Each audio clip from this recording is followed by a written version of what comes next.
The rescue operation of the 41 mining workers have ended and they all are safe and sound. और उनको भेजा गया है through the ambulance for various treatment. देखा जाएगा। तो ये कैसे हुआ है, तो मैं इसको शॉर्ट में 30 सेकंड में बताता हूँ। पहली बात है, जब फंसे थे तो 4.5 kilometre long under construction tunnel था सिलक्यारा, वो कोलैप्स किया।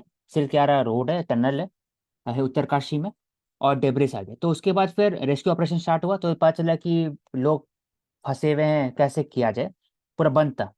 तो फिर एक छोटा सा पतला सा सिलेंडर भेजा गया अंदर में, मतलब पाइप जैसा, जो स्टील का पाइप था वो भेजा गया। उसके थ्रू 4 इंच पाइप जो था, उसके थ्रू अब खाना और ऑक्सीजन सप्लाई किया गया और कम्युनिकेशन स्टैब्लिश हुआ। उसके बाद दो चीज से बात किया कैसे उसको निकाला जाए। तो दो तरीका था, एक हॉरिजॉन्टल, जो फंसे हुए तो हॉरिजॉन्टल में ड्रिल करके निकाले जाएंगे, या फिर टनल के जो ऊपर जो पहाड़ है वहां ऊपर से ड्रिल करके निकालेंगे। तो दोनों स्टार्ट किया गया, पहले हॉरिजॉन्टल स्टार्ट किया गया। लेकिन प्रॉब्लम है कि हॉरिजॉन्टल ड्रिलिंग से भी, कि जब ड्रिल कर रहे थे तो वाइब्रेशन होता है पत्थर में, और उसके साथ साथ और फिर टनल में पत्थर गिरना स्टार्ट हो गया, तो ये दिक्कत हो गया। और वर्टिकल में ड्रिल कर रहे हैं, जाके ऊपर से ऑगर मशीन ले करके बाकी से भी ड्रिलिंग स्टार्ट कर रहे हैं, तो क्या हो रहा है कि जो ऊपर का जो जोग्राफिकल जो एरिया है, वो रॉक वहाँ का है जो बहुत सॉलिड है, तो टनलिंग करना बहुत दिक्कत था। तो ऊपर से भी दिक्कत हो गया। तब फिर देखा है ठीक है, अभी पहले लोगों को देख लेते, तो कैमरा एंडोस्कोपी भेजा गया, कैमरा अंदर में देखा गया कि ठीक है सबको, और मेडिसिन भेजा गया, सब चीज़ भेजा गया। फिर हॉरिजॉन्टल ड्रिलिंग कंटिन्यूस था, कंटिन्यू चलते गया चलते गया चलते गया। 45 मीटर्स पहुंचा। उसके बाद आयरन ग्रिडर, जो आयरन का जो डेब्रिस था और साथ ही साथ बाकी सब रॉक्स थे, उसके में ड्रिल अटक गया, ब्लेड से ऑगर मशीन में अटक गया, और ड्रिल का जो ब्लेड था ना वो घिस घिस गया था, तो अब वो भी नहीं हो पा रहा है, और वर्टिकल ड्रिलिंग भी नहीं हो पा रहा है।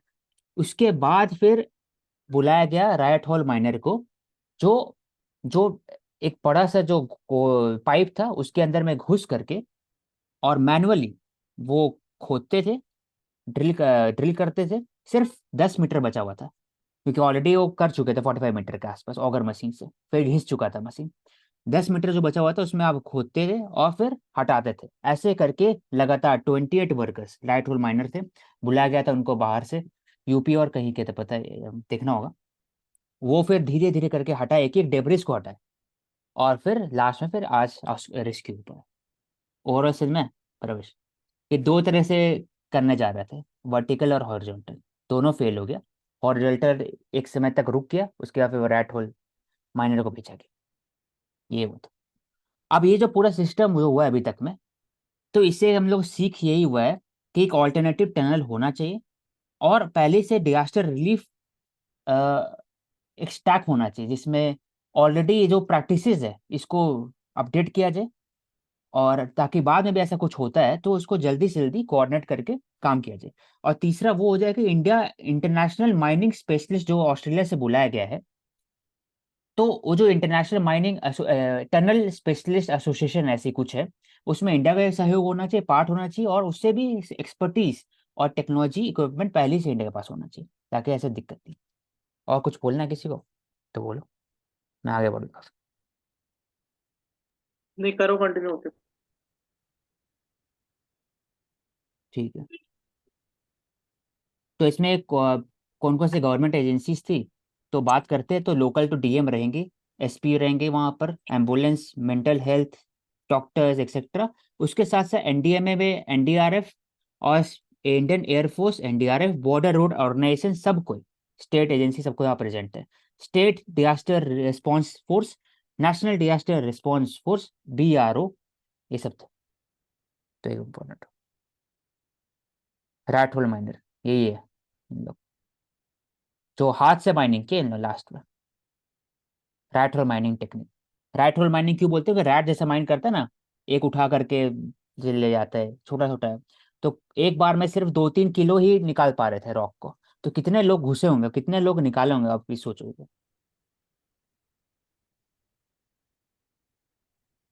एनजीटी जबकि बैन कर चुके हैं, मतलब रैट होल माइनिंग टेक्निक, लेकिन एक टेक्निक काम आया घूम फिर करके।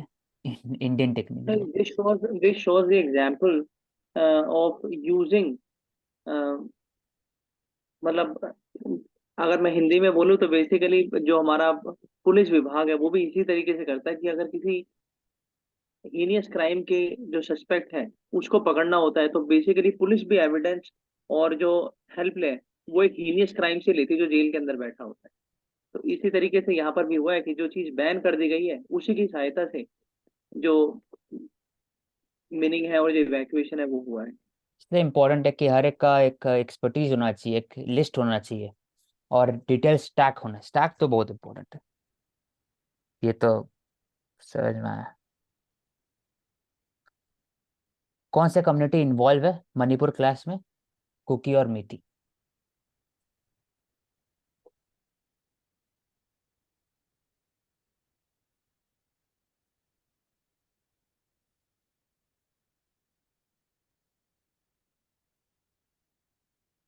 Muslim student strength in higher education fell by 1.7 lakh in 2021।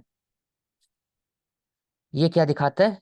तो इससे रिलेटेड एक कमिटी है, सच्चार कमिटी हो गया, जो 25 में आया था। वो बताया था कि there is a backwardness among the Muslims, उसको कैसे प्रमोट किया जाना चाहिए, तो उसके बारे में आया था।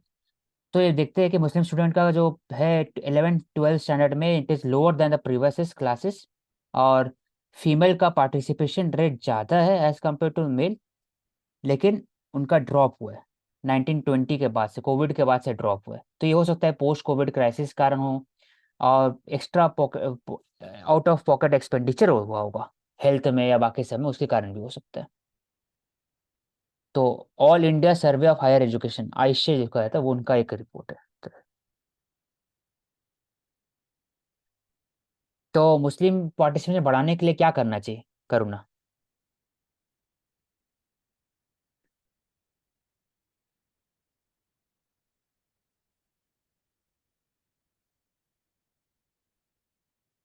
प्रवेश।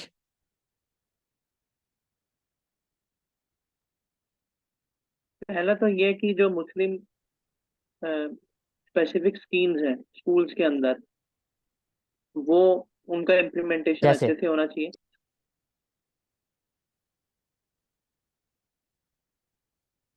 एग्जैक्टली तो मुझे नहीं आ रहा है अभी याद। ये नए रोशनी हो गया, एक एग्जाम्पल हो गया इसका, स्कॉलरशिप स्कीम हो गया, तो उसे इम्प्लीमेंट करना चाहिए, ठीक है। जैसे कि एक स्कीम है जो मिनिस्ट्री ऑफ माइनॉरिटीज प्रोवाइड करती है।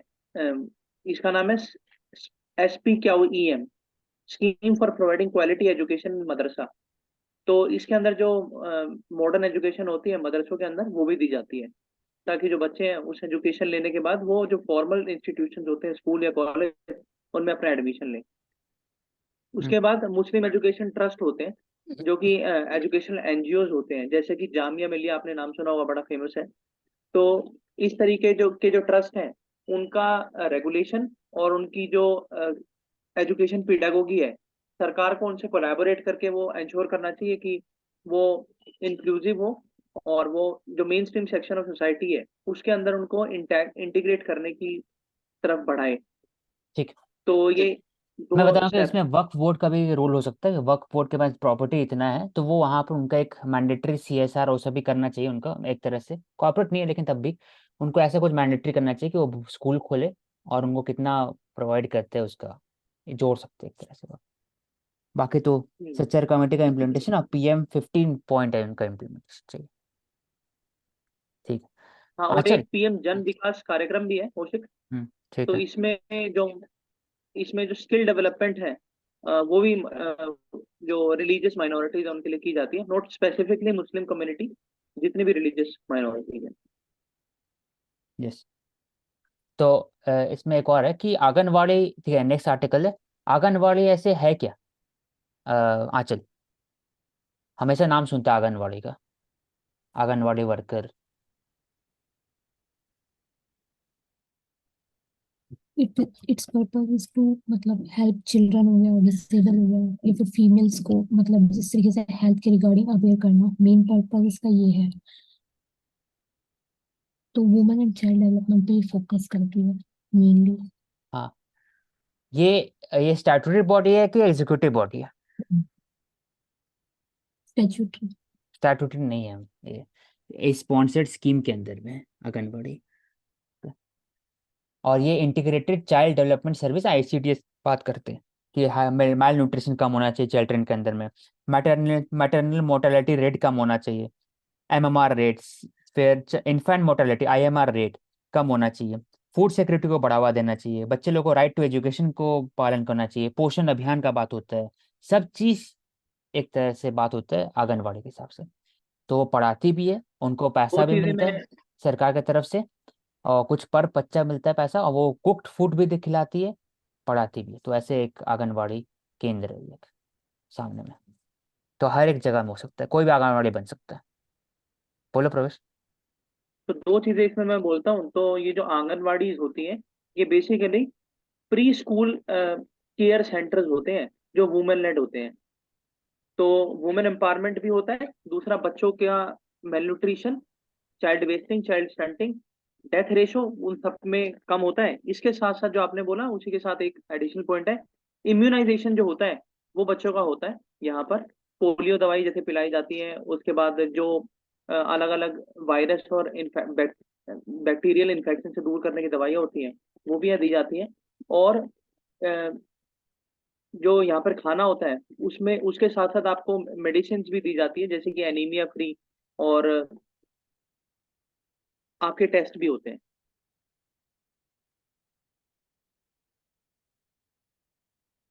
ठीक है, नहीं coming to next article, important article है निसार स्पेसक्राफ्ट। अभी नासा के बिल नेल्सन आए, वो मिले इंडिया के जितेंद्र सिंह से, जो डिपार्टमेंट ऑफ स्पेस के हेड है अभी।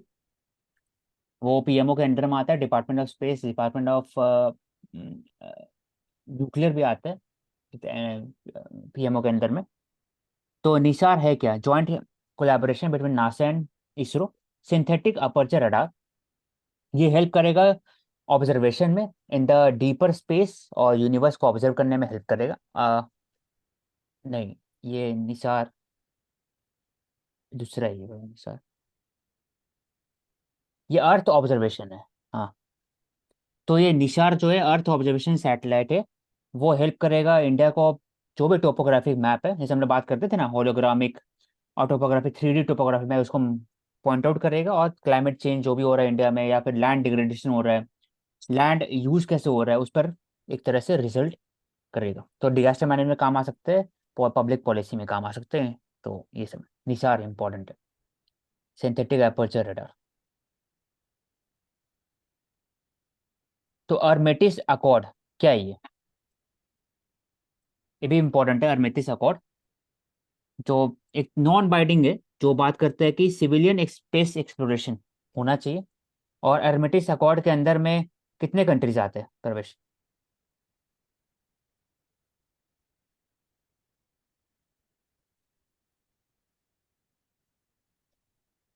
27, 28। ट्रू, उतने कंट्रीज आते हैं। उन लोग बात करते हैं कि कैसे मून और बियॉन्ड स्पेस एक्सप्लोरेशन, मार्स और बियॉन्ड, यहाँ पर सिविलियन होना चाहिए, इसको मिलिट्री यूज नहीं करना चाहिए। तो एक अलग तरह से एथिकल स्टैंडर्ड अपहोल्ड करने के लिए अर्मेटिस अकॉर्ड है। तो एथिक्स में भी डाल सकते हैं इसको, और GSA में डाल सकते हैं, लिख आर्टेमिस लेते हैं। अकॉर्ड में इन टोटल 32 कंट्रीज होती हैं। तो हर कॉन्टिनेंट की एक कंट्री यहाँ पे आर्टेमिस अकॉर्ड के अंदर पार्टिसिपेटरी है। और एनैक्ट कितना किया, 32 पूरा? सॉरी। इनैक्टमेंट कितना हुआ सबका, मतलब अकॉर्ड के अंदर में? इसमें इंडिया है, हाँ इंडिया भी है इसमें। ठीक है, 32 कंट्रीज इंडिया है। इज द 27th कंट्री है जिसने इसे ज्वाइन किया है। हम्म,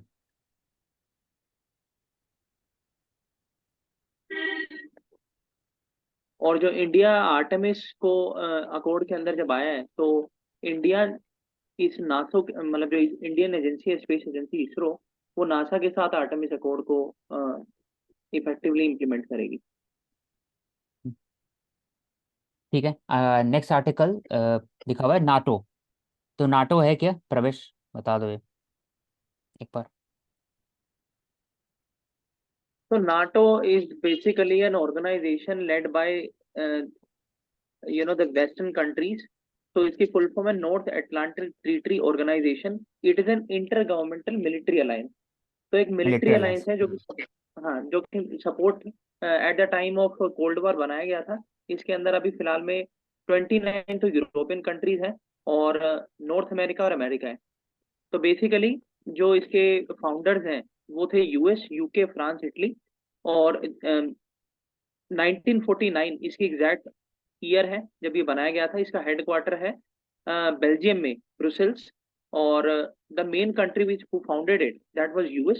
सो it is an US led intergovernmental true, military organisation to support the western countries. Against इसका द सबसे कम्युनिस्ट इम्पोर्टेंट फीचर ये है, सोवियत। हाँ, इसका सबसे इम्पोर्टेंट फीचर ये है कि अगर नाटो की कोई भी कंट्री के ऊपर अगर नॉन नाटो मेंबर अटैक करता है या फिर आर्म्स का यूज करता है, तो जितने भी नाटो मेंबर कंट्रीज हैं वो सारे उसके ऊपर यूज कर देंगी। True. Coming to next article, cash use or digital payment continue to rise in country like India. ठीक है।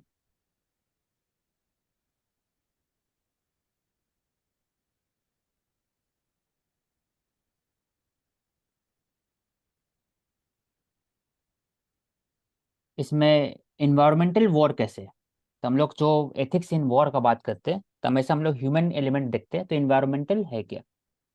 तो इसमें बात है कि टॉक्सिक ट्राइटोनल मतलब बॉम्ब्स में निकलता है, वो इम्पैक्ट करते हैं इकोलॉजी को। इकोलॉजिकल ब्लॉकेड भी है। पानी के सप्लाई का ये बात होता है। उसके बाद फिर सीवेज का बात करता है कि कैसे वाटर सप्लाई भी कंट्रोल करता है Israel. Clean water access, flora and fauna उसके कारण हार्म होता है। और इसी की बात है पूरा। तो वॉर में जो मटेरियल यूज होता है वो भी पोल्यूटेंट है एक तरह से। ब्रोकन विंडो और सब एक तरह से पोल्यूटेंट है। रबल्स, हेवी मेंटल डिजीज होता है, उससे चेस्ट पेन होता है। Now we can do Indian Express newspaper. और इसी में एक चीज मुझे पूछनी है आंचल से। आंचल, कंटिन्यू so we were प्रवेश। talking about the WASH initiative. So WASH initiative simply means Water Sanitation and Hygiene Initiative, led by the United Nations Child Education Fund. So it is a specialized agency of the UN. It focuses on providing the education and teaching about the menstrual health and hygiene in the schools, aiming the empowerment of our girls. तो secure sanitation हो, menstrual pad distribution हो, इन सारी चीजों का wash initiative emphasise करता है। Okay प्रवेश। And now come. 2015 में ये इनिशिएट किया गया और कौन सा इंस्टीट्यूशन था जो इनिशिएट किया था? था। UNICEF plus WHO। और World Bank? I think World Bank was not there.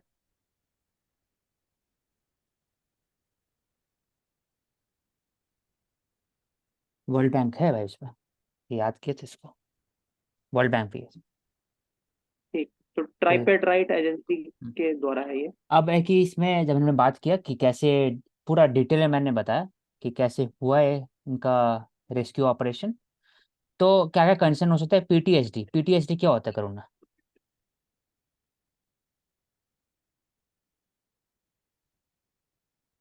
PTSD मैं बता देता हूँ, ये पोस्ट ट्रोमेटिक स्ट्रेस हम्म, डिसऑर्डर होता है। यानी अगर आप किसी ऐसी सिचुएशन में हैं जब आपको बहुत ज्यादा स्ट्रेस आ रहा था, लेकिन जब आप उससे बाहर निकले हैं तो बेसिकली वो उसके इम्प्लीकेशंस आपकी बॉडी में रहते हैं। तो इसी वजह से जब भी आप धरना देते हैं तो आपने देखा होगा कि जो सरकार आपको हॉस्पिटल में भर्ती करती है। अभी ये जो इवैक्यूएशन हुआ टनल में से, इनको हाँ। हॉस्पिटल में भर्ती किया है ताकि इनका मेंटल और इनका जो फिजिकल बॉडी के अंदर चेंज है उसको नोटिस करके उसको ट्रीट किया जाए। यस। तो post traumatic stress disorder. Yes. तो इसका एक अच्छा कमेंट था, मतलब इनका जो रेस्क्यू ऑपरेशन का जो ऑस्ट्रेलिया के थे कि science and technology rescued them alive but the faith kept them alive. अच्छा कमेंट था ये कि वो जिंदा रहे इतना 17 दिन तक फेथ के अनुसार, लेकिन साइंस एंड टेक्नोलॉजी यूज किया गया उनको बाहर निकालना।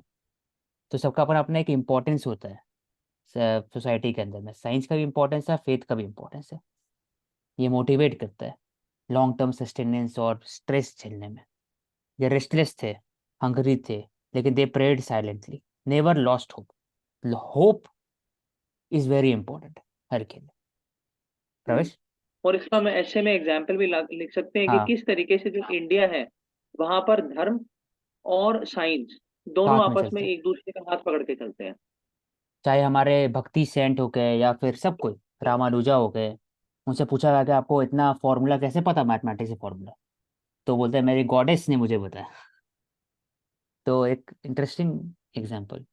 तो कौन कौन से एजेंसीज थे जो उसमें रेस्क्यू ऑपरेशन में थे? तो एसडीआरएफ, एनडीआरएफ, फिर बाकी local agencies, ONGC, ITBP, THDC, etcetera. बाकी सबका नाम नहीं पता है, जेएसपी क्या है, लेकिन इतने लोग थे। आर्मी भी थे, एयरफोर्स भी थे। तो I think it is a collaboration, coordination, cooperative spirit, collaboration. Example एक आ सकते हैं। तो मुझे औशिक आप ये बताओ कि एनडीआरएफ कौन से ईयर में बनी?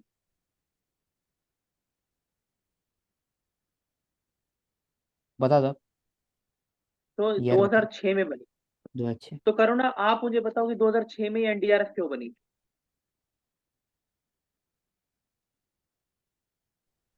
आप बता दो, मुझे नहीं पता। ठीक है, तो बेसिकली जो एनडीआरएफ है वो 2006 में इसलिए बनी क्योंकि 2006 2005 के अंदर हमने जो इंडिया ने है वो द वर्स्ट डिजास्टर देखा था, नेचुरल डिजास्टर, जिसके 2004। अंदर हाँ, 2004 के अंदर, जिसके 4 अंदर में 1.5 सुनामी लाख था। करीब लोगों की जान चली गई ठीक है, थी, सुनामी थी वो। सुनामी। और जो एनडीआरएफ है वो 3 तरीके से काम करती है: न्यूक्लियर, बायोलॉजिकल, केमिकल। तो तीन और अब, तरीके की इसमें हाँ, बायोलॉजिकल एक्सपर्टीज था। है। तो बायोलॉजिकल डिजास्टर, न्यूक्लियर डिजास्टर और केमिकल डिजास्टर। एक क्वेश्चन मैं ऐड ऑन कर देता हूँ कि हमारा प्राइम मिनिस्टर ऑफिस के अंदर एक ऐसा डिपार्टमेंट होता है जो न्यूक्लियर डिजास्टर के ऊपर सबसे ज्यादा कमांड होती है जिसकी, तो उसको बोलते हैं एनएसए, नेशनल सिक्योरिटी एडवाइजर। तो he is the competent authority over the nuclear command. ठीक है। Now coming to the next article, RERA. RERA is very important for UPSC, और हर जगह पूछा जाता है और लिख भी सकते हैं इसको, रेरा को। जैसे अगर इजी फॉर्म में समझाना जाए तो एक सेबी है। सेबी जैसे है, काम करता है उसमें स्टॉक में, वैसे ही रेरा काम करते हैं for the regulation and development of the real estate. तो रेरा का फुल फॉर्म ये, और 2016 में आया था। And it was pass to protect the home buyer. ऐसा कभी होता था ना कि आप पैसा दे दिए हैं और जो बिल्डर है वो घर बना दिए, लेकिन आपको दिए नहीं, आधा बना के छोड़ दिए, तो पैसा का लॉस होता था, फंड। तो इसको प्रोटेक्ट करने के लिए, होम बायर को प्रोटेक्ट करने के लिए लाया गया। तो उसमें ठीक है, तो ग्रीवांसेस तो रिड्यूसल इसमें मेजर्स भी है, 2 चीजें ऑब्जेक्टिव मैं ऐड कर देता हूँ ट्रांसपेरेंसी, इसमें। सिंगल विंडो 2 चीजें क्लियरेंस। मैं ऐड कर देता हूँ कि रेरा जो है बेसिकली ये रजिस्ट्रेशन अथॉरिटी है। जैसे म्यूनिसिपैलिटी से अगर आप कोई घर बनाते हैं तो आपको एमसीडी से परमिशन चाहिए होती है। इस तरीके से जब कमर्शियल लोग जब घर बनाते हैं बेचने के लिए तो उनको रेरा से परमिशन चाहिए होती है। जब फ्लैट्स बनते हैं, कोठियां बनती हैं, तो वो रेरा रजिस्टर्ड होती है। यानी आपने रजिस्टर्ड करवाया, आपने एनवायरमेंटल क्लियरेंस लिया, आपने गवर्नमेंट अप्रूवल्स लिए, आपने water, sanitation, hygiene, environmental pollution standards को मीट किया। ये सारी चीजें आप रेरा को दोगे तब वो परमिशन देगा कि आप बनाओगे।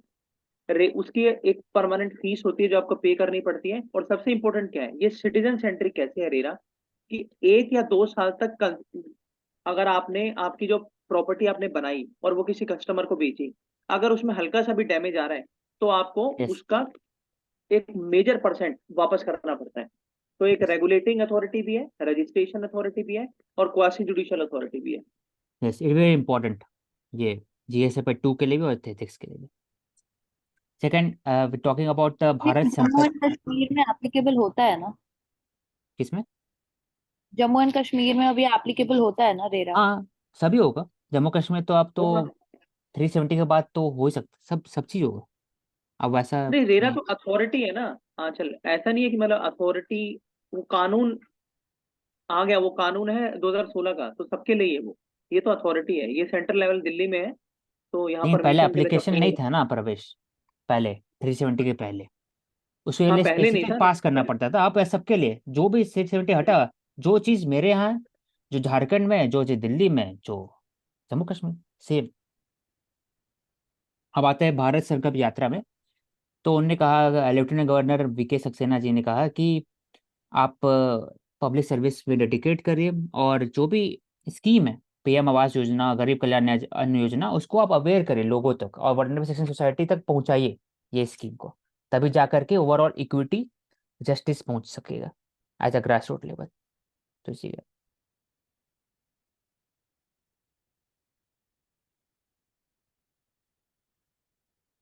SAU, SAU क्या है ये? आप हाईलाइट करो उसे एक बार, कहाँ पर है? SAU साउथ एशियन यूनिवर्सिटी है ये वाला, हाँ। ये यूनिवर्सिटी है न्यू दिल्ली के अंदर, साउथ। हम्म। तो हम्म। ये बेसिकली जो सार्क समिट हुई 2010 के अंदर, उसके बाद इंडिया ने जितनी भी South Asian countries, SAARC countries है, उनके बच्चों को और इंडिया के जो लोग हैं, जो स्टूडेंट्स हैं, उनका एक कोलैबोरेशन हो, पीपल टू पीपल कनेक्ट हो, उसके लिए यूनिवर्सिटी कंस्ट्रक्ट की गई थी। तो basically this university only deals, only provides you the international relations discipline, starting from yes, the masters to the PhD. World class facility, professional faculties भी दिए जाते हैं स्टूडेंट को, और research from the drawn from the SAARC region. और funding भी दिया गया, हर एक कंट्रीज ने फंडिंग किया। लेकिन इसमें प्रॉब्लम ये है कि India relationship with the Pakistan और अदर कंट्री, आपस में कंट्री में डिफरेंस है, इसी कारण ये उतना चल नहीं पाया। और दूसरा एक इम्पॉर्टेंट है कि lack of contribution from the SAARC nation, also it is a making this issue. Yes. Or yes, this is considered as a very premier university. The reason being, all the professors are the ambassadors here. ये inter governmental organisation है SAU। कोई permanent head भी नहीं है, staff shortage है जो रहता है। पॉपुलैरिटी भी धीरे धीरे कम हो जाता है SAU का among the SAARC countries student। Ji.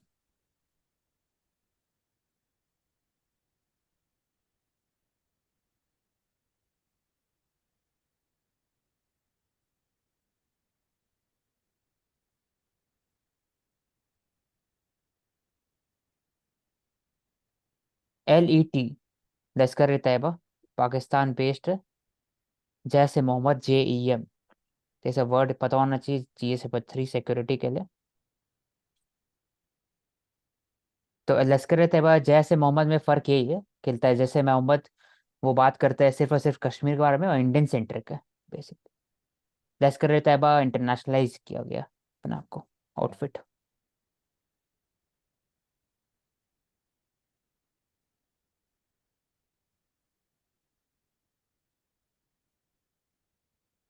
Rajnath Singh unveils the navy advance warship Imphal. तो अभी इंडिया के पास इतने सारे शिप है। फॉर एग्जांपल डिस्ट्रॉयर होता है, कॉर्वेट होता है, और सबमरीन होता है, और एयरक्राफ्ट कैरियर शिप होता है, पेट्रोल होता है, पेट्रोलिंग शिप हो गया, एम्फिबियस और वॉरशिप होता है। तो हर एक क्लास होता है। तो जैसे डिस्ट्रॉयर में क्लास है, Delhi class, Visakhapatnam class, Kolkata class, ऐसे करके क्लास। तो कौन बनाता है? तो इम्पोर्टेंट एक डॉक शिप बिल्डर लिमिटेड है, माजागोंग डॉक शिप बिल्डर लिमिटेड, यही बनाते हैं मोस्टली। तो फर्स्ट शिप अंदर था विशाखापट्टनम, 7,400 टन। तो डिस्ट्रॉयर है बेसिकली। तो डिस्ट्रॉयर सबसे ज़्यादा अगर बोला जाए तो खतरनाक शिप वही होता है, डिस्ट्रॉयर होता है। इंडिया के पास 11 डिस्ट्रॉयर है अभी हाल फिलहाल में। डिस्ट्रॉयर क्यों नाम पड़ा है?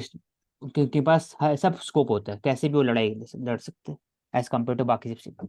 बड़ा होता है वो, state of the art weapons होता है, air to air missile, air to ship, anti drone, anti submarine etcetera सब चीज़।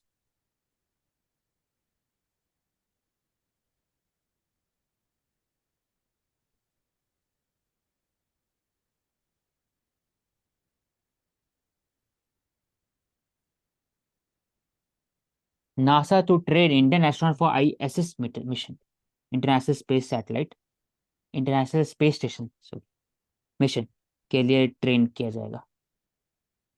तो निसार का बात कर लिए कि it is a synthetic aperture radar for the viewing of the earth geographical location, और उसका जो भी rock formation, climate change etcetera. Gaganyaan mission भी बात कर चुके हैं कि इंडिया का मिशन रहेगा, इसरो का मिशन रहेगा लॉन्ग टर्म में, स्पेस में कैसे भेजा जाए 3 लोगों को। 20 टन कैरिंग लोड कैपेसिटी रहेगा उसका। 3D मॉडल बनेगा निसार में, ठीक है। सार में एक और चीज है कि पूरे ग्लोब को वो 12 डेज में कवर कर लेगा।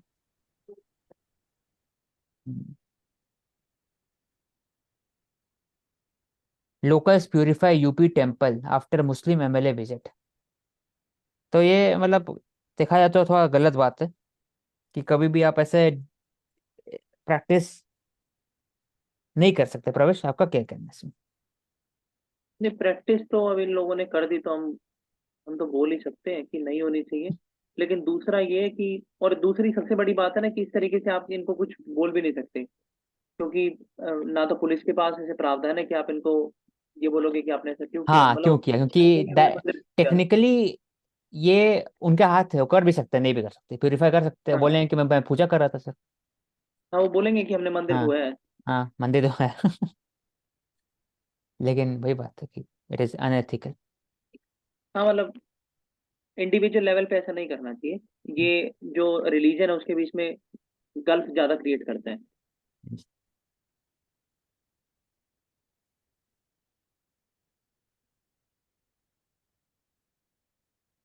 तो इसमें बात करते हैं डिजिटल फ्रॉड का। तो डिजिटल चीटिंग में देखा है कि इंडिया जो, it not only the country that is witnessing a surge in digital fraud. हर जगह में वैसा हो रहा है डिजिटल फ्रॉड।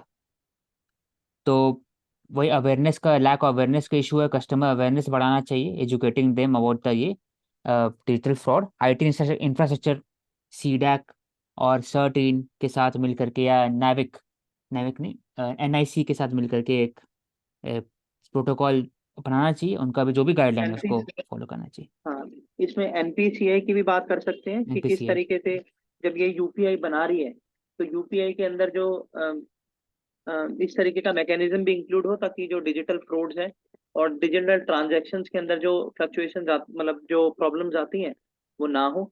और इसमें हम सबसे इम्पोर्टेंट चीज ये कर सकते हैं कि जो साइबर सेल्स हैं वो इंस्टीट्यूट कर सकते हैं हर पुलिस स्टेशन के अंदर, टाइमली रिपोर्टिंग कर सकते हैं। और साइबर जो एफआईआर हैं उनका एक टाइमलाइन भी हम सेट करें कि इतने दिन में आपका जो साइबर का केस है वो आपको हम सॉल्व करके देंगे। क्योंकि अभी ऐसा होता है आप रजिस्टर करते कुछ नहीं होता है, तो उसमें कहीं ना कहीं थोड़ा will of the administration is also very much to be highlighted.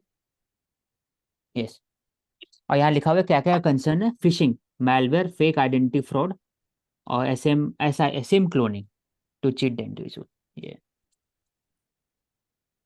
अब आते हैं COP 28 में क्या करना चाहिए। तो मैंने डिटेल में बात किया था ग्लोबल स्टॉक टेक क्या होता है। Loss and damage fund, phase down of coal after India objective to phasing out. अभी अब तो याद ही हो जाना चाहिए, इतना डिस्कस कर लिया इसको।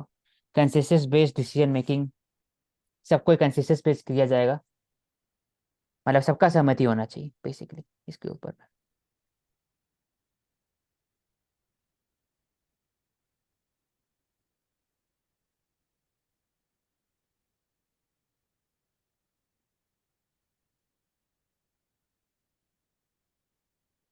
मालदीव्स, मालदीव प्रॉब्लम कल डिस्कस की थी, इसमें बताया गया था कि वहां पर जो प्रो चाइना कैंडिडेट जीता है अभी, उसमें उन्होंने बोला कि इंडिया का जो भी ऐसा आर्मी का कैंटोनमेंट है उसको हटाइए। यही हुआ था हाल फिलहाल में नहीं, ये मालदीव में। आर्मी का कारण नहीं एंटी, है हाँ, बेसिकली। क्या था मतलब, बोलो पर। हमारे यहाँ एक तो आपने बताया कि जो चाइना और पाकिस्तान बेस्ड जो प्रो गवर्नमेंट है वो आ गई है। दूसरा है कि हमारे यहाँ से आर्मी नहीं गई हुई है, हमारे यहाँ से सीआईएसएफ जैसी एजेंसीज गई हुई है जो इंडस्ट्रियल हार्बर जो है हमारे वहाँ पर उनको प्रोटेक्शन देने के लिए है। लेकिन उनका ये कंसर्न है, वो ये कह रहे कि आप इस फोर्स को भी ले जाइए, आप डेवलपमेंट कीजिए और हम आपको अपनी फोर्स दे रहे हैं। लेकिन इंडिया कह रहा है कि जो हमारे प्रोजेक्ट्स हैं उनकी जो एक्सपर्टीज है, उनकी जो सिक्योरिटी एक्सपर्टीज है वो हमारी एजेंसीज के पास, जैसे कि सीआईएसएफ और सीआरपीएफ के पास है, तो हम उनको नहीं वापस बुला सकते। तो दोनों के बीच में ये एक थोड़ा कंटेंशन है। और तीसरा फिर यही है कि थोड़ा एंटी इंडिया स्लोगनरिंग देखने को मिल रही है मालदीव के अंदर, बिकॉज ऑफ ट्रेड फ्लक्चुएशंस। और क्योंकि वो देख रहे हैं कि जो उनका बैलेंस ऑफ ट्रेड है इंडिया के साथ वो कहीं ना कहीं कम है और वो नेगेटिव में है। तो इस वजह से वहाँ के लोगों को लगता है कि India is not a favourable for them. हम्म, लेकिन अगर हम बात करें तो किस किस तरीके से इंडिया उनके लिए फेवरेबल है, तो हमने इंफ्रास्ट्रक्चर क्रिएशन वहाँ पे किया है, यूनिवर्सिटीज हम बना रहे हैं, कैपेसिटी बिल्डिंग स्किलिंग हम कर रहे हैं। उसके बाद जो ह्यूमैनिटेरियन असिस्टेंस पे जो फूड फैसिलिटी है वो हम दे रहे हैं, डिजास्टर मैनेजमेंट के लिए भी हम उनको दे रहे हैं। तो बेसिकली अब देखने का है कि इंडियन गवर्नमेंट किस तरीके से इसको डील करती है। और दूसरा मैं ऐड करूंगा कि अपार्ट फ्रॉम चाइनीज, वहां पर टर्की का इन्फ्लुएंस भी बढ़ गया है अंडर द एर्डोगन। ऐसे टर्की ने अजरबैजान वॉर में अजरबैजान को सपोर्ट किया था अगेंस्ट द आर्मेनिया। और टर्की ने ग्रीस के साथ भी एक तरह से, वहां पर भी इशू है, जियो पॉलिटिकल इशू ग्रीस के साथ भी। टर्की हमेशा बात करता है कश्मीर के मुद्दे पर। टर्की का एंटी इंडिया स्टैंड हर जगह रहता है। तो तो उसका जो growing proximity in the Maldives, Turkey का भी, उसको कैसे कंट्रोल किया जाए, तो ये बात कर रहे हैं कि इंडिया को more and more Saudi Arabia UAE के साथ आना चाहिए। और दूसरा, New Delhi cannot adopt defensive strategy limited to South Asia, Turkey rise is real, और डीले को मोर प्रोएक्टिव होना चाहिए विद रिस्पेक्ट टू दिस। और तो इसलिए इंडिया ने क्या किया, साइप्रस से पहली बार डील किया, आर्म्स डील किया। ग्रीस से जाकर आर्म्स डील किया। दोनों साइप्रस और ग्रीस से, जब हमने बात भी किया था एक बार, कि साइप्रस में बेसिकली ग्रीक पॉपुलेशन रहते हैं और टर्की पॉपुलेशन होते हैं। तो ग्रीस और साइप्रस पर इशू होता है हमेशा टर्की के रिलेशन के हिसाब से। तो इंडिया उसके अगेंस्ट में, टर्की के अगेंस्ट में जाकर के ग्रीक और साइप्रस के साथ हाथ मिला रहा है अभी। और और देखा जाए दूसरा तो मैं इसमें एक चीज ऐड ऑन करूंगा कि बेसिकली जो टर्की है, वो टर्की को जब रिसेंट में अर्थक्वेक हुआ था उसके बाद जो इंडिया ने ह्यूमैनिटेरियन असिस्टेंस दी, उसके बाद जो टर्की का स्टैंड है वो कहीं ना कहीं इंडिया के लिए बदला, चाहे वो कश्मीर का इशू हो, चाहे हाँ वो और कोई इशू हो। तो बेसिकली हमें उस चीज को सस्टेनेबल रखना है। तो उसके लिए हम टर्की के साथ more and more people to people collaboration कर सकते हैं, मिलिट्री एंगेजमेंट्स टर्की के साथ कर सकते हैं, ताकि और सबसे बढ़िया टर्की के साथ हम मिलिट्री एक्सरसाइजेस कर सकते हैं। तो इससे कहीं ना कहीं जो पाकिस्तान का इन्फ्लुएंस टर्की के ऊपर है, उसको हम सॉफ्ट पावर से कहीं ना कहीं कम कर देंगे। हाँ। और दूसरा, करुणा ने यहाँ बताया कि Hanimaadhoo international airport development project है, ये हो रहा है अभी इंडिया के साथ, ग्रेटर मेल कनेक्टिविटी प्रोजेक्ट। ये ऑपरेशन नीर 2014 में इंडिया ने सप्लाई किया था drinking water to Maldives, to dealing with the Maldives drinking water crisis.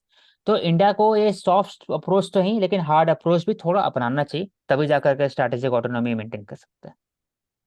अब नेक्स्ट जैसे आर्टिकल। कि इसमें इंटरनेशनल लॉ क्या है, जो अदर कंट्री है वहां पे अगर हमारे इन्वेस्टमेंट पे, तो अपनी फोर्स ना मतलब सीआईएसएफ को भी डिप्लॉय करने के अकॉर्डिंग, मतलब इंटरनेशनल लॉज क्या कहते हैं, कर सकते हैं?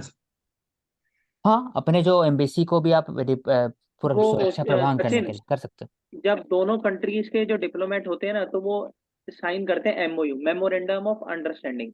तो उसके अंदर ये होता है कि हमारा इतने हजार करोड़ का प्रोजेक्ट आपके वहां लगेगा, उसकी सिक्योरिटी के लिए